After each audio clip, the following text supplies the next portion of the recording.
আমাদের সাথে বলে মুবাহাসার লাগে চ্যালেঞ্জ দিছে, পেশাব করে দিলে তো ভাসে যাব।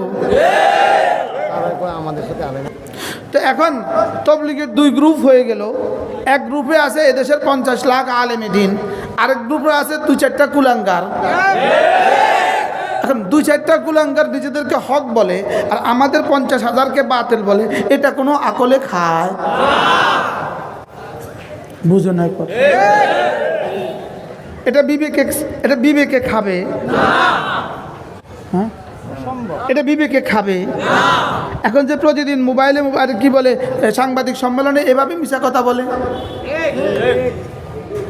এখন তো চ্যালেঞ্জ ছুটছে বলে মোনাজারা ডাক দিছে, মোনাজারা মুবাহাসা করব। ভুয়া ভুয়া, আবার বলেন ভুয়া ভুয়া, জোরসে বলেন, সবাই বলেন।